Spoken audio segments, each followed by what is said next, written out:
That's right, you guys. The Caribbean Student Association is holding their biggest event of the year, Carnival Kickoff. And Miami's holding their 37th annual carnival this weekend. But CSA is starting their celebrations a little bit early. You can expect to hear music from DJ Oso City, watch performances from Chaos, and get some good food and drink from Reggae Beats, a Jamaican food truck that comes to campus every Thursday. And you can listen to some traditional Caribbean music to get your wine on. If you're interested, come to the patio tonight at 7:30 in your best island attire for a great time. Make sure you're staying safe and wearing a mask. Reporting live for UMTV, I'm Kayla Davis. Back to you guys. Though it's still up in the air, it's very possible the new cultural center could be right here in the Shalala Center. Students at the University of Miami feel this is a step in the right direction. This year is Miami's 37th annual Miami Carnival. Miami Carnival is the biggest carnival experience with over 15,000 participants and 37,000 spectators. Hey you guys, I'm here at Candleland in Wynwood where you can make your own custom candle.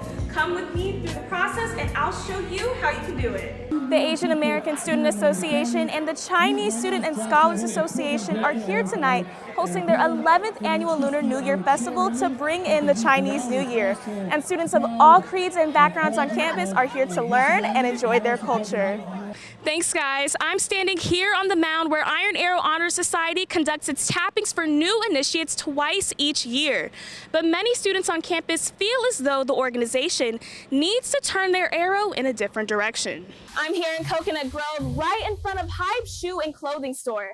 Hype has exclusive shoes that can't be found at retail stores such as Foot Locker or Finish Line. Hype even has sneakers that were released as far back as 2015. Take a look at why this store is catching UM students' attention.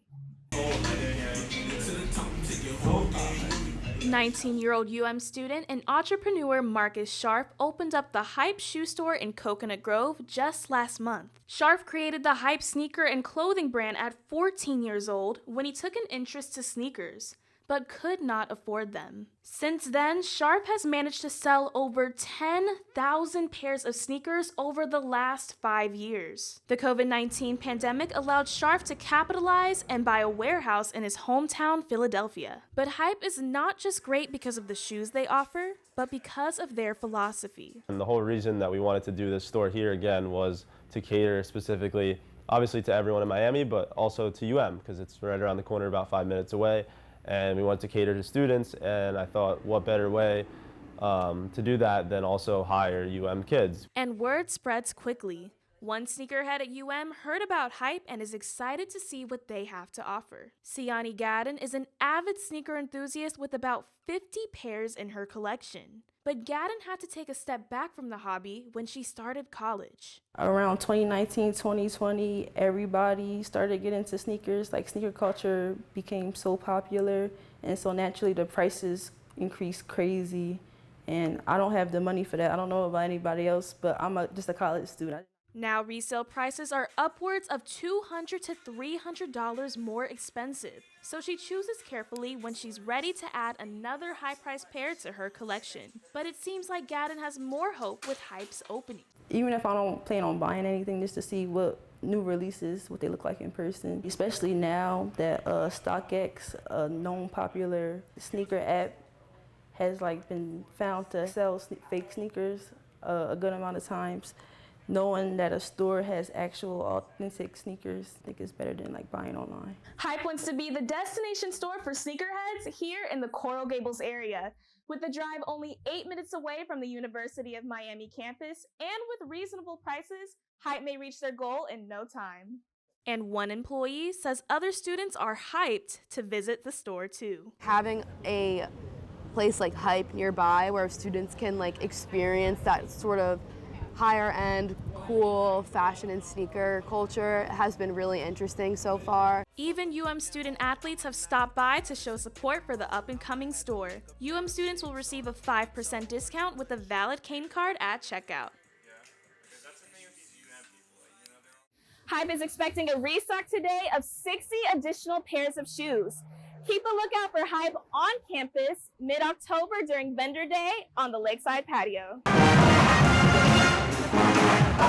Iron Arrow is a highly selective honor society for students, faculty, staff, and alumni at the University of Miami. Members are chosen based off scholarship, leadership, character, humility, and love of alma mater. This wall demonstrates those who have been initiated into the society since fall of 1926. Over the decades, the organization has received a lot of adversity regarding diversity and inclusion. The tribal printed jackets, drum banging, and initiate tappings with an iron arrow is viewed as cultural appropriation amongst many students. At first, I was clueless. I didn't know what Iron Arrow was. I really thought that it was a space for Indigenous people and I could join.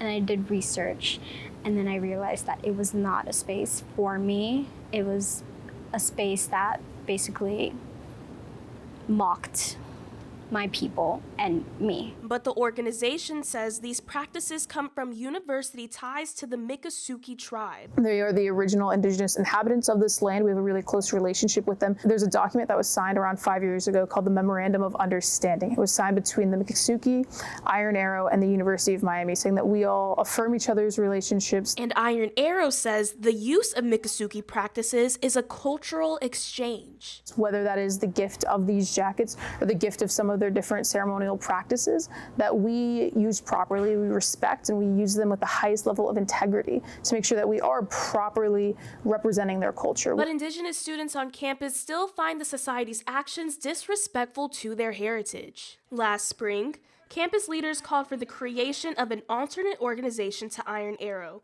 but the bill was rejected by university leadership. In speaking with the authors of the bill, and I know being in the committee that drafted the bill and talking with Indigenous students, our perspective is this is a society that's been going on for decades, and the time for those conversations, it's come and gone. But students have not given up their fight. They joined the University of Miami Native American and Indigenous Studies Department in a silent protest on campus during the fall tappings. They have to acknowledge that what they've done and the harm that they've done to the Indigenous community was wrong. They have to admit it publicly. They can't just rewrite their own history. Though the work is not done, Iron Arrow has made some changes with the approval of the Miccosukee tribe. Their officer titles changed from chief, son of chief, and medicine man to chair, treasurer, and lawmaker respectively. And they have shortened their tapping line and no longer bang the drum throughout tapping day. But Indigenous students want to see more than just Iron Arrow reformation. They call for more representation throughout all of campus. To become an ally for their cause, visit Indigenous HC on Instagram. Reporting for UMTV, I'm Kayla Davis.